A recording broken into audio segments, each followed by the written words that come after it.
So this woman's about to get her heart broken and then have to fight to get justice for the death of her son. Let me explain. So this is James. He's 20 and he has a problem. He's 383 pounds. But his weight was never a problem before. He was good at sports, football, and basketball.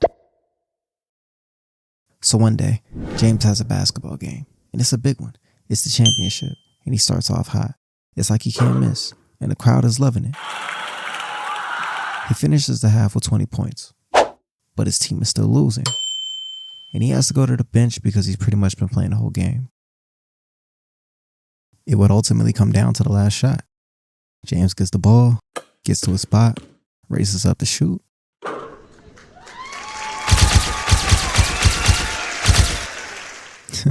He did it.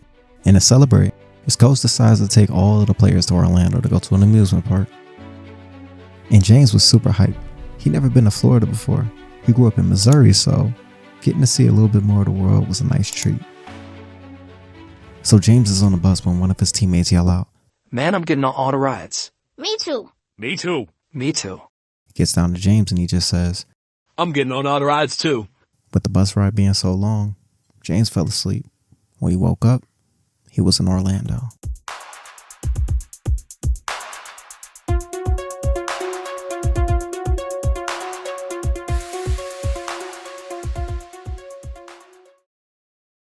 What do you call it when everything is just going right? Peace? Serenity? Pure bliss?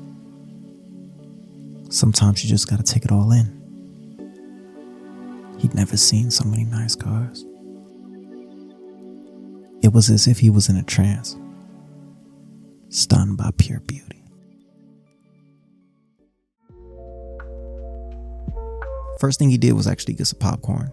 I don't know why, but amusement park popcorn is just different. And then if you're gonna get the popcorn, you gotta get something to drink. When he finished with that, he got on his first ride. He decided to start off with something easy and then work his way up to the more extreme rides later in the day. Needless to say, this kid was having a great time. He got through most of the rides with no problem. He just had one more to go, the drop tower. You go up 400 feet in the air and drop down. It's funny. Kids love that kind of stuff, and adults hate it. I guess the feeling of not being in control of your own destiny really bothers people. Having no choice but to just let go. Pause the clip. Now imagine you weren't properly secured in that ride, but no one noticed. And you go up 400 feet in the air and drop down. When James hit the ground, there was no time to waste. If this kid was going to have a chance, they had to move quick.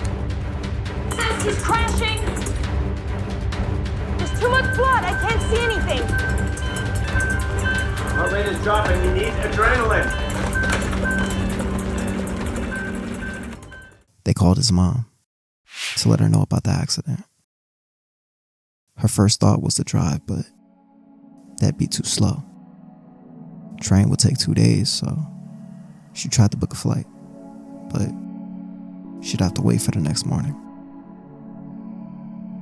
She got the news a few hours later. James didn't make it. Her grief was rage. She got on the plane and had one thing in mind: find out what the hell happened to her son.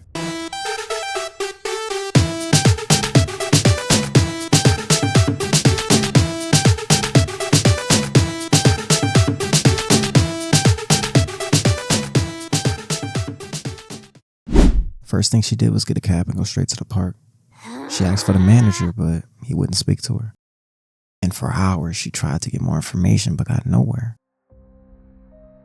Depressed, tired, and hungry, she stumbled into a diner. When the bartender noticed something was wrong, Tammy explained the situation. She told her to sue. And at that moment, Tammy knew her next move. She got in contact with a lawyer and took this case to the next level. With a proper investigation, they found that if James was 383 pounds, then that would have made him 100 pounds over the weight limit. Also, there was some type of malfunction with the ride. Basically, there are different lights that tell the ride operator whether or not it's safe to start the ride. So if a red light meant unsafe and a green light meant safe, then the ride was showing green. And with this information coming out, the ride was deemed a death trap and was demolished. The case went to trial. It would take over 2 years, but Tammy won and was given over $300 million. She was quoted as saying it was a bittersweet moment because no amount of money can bring back her son.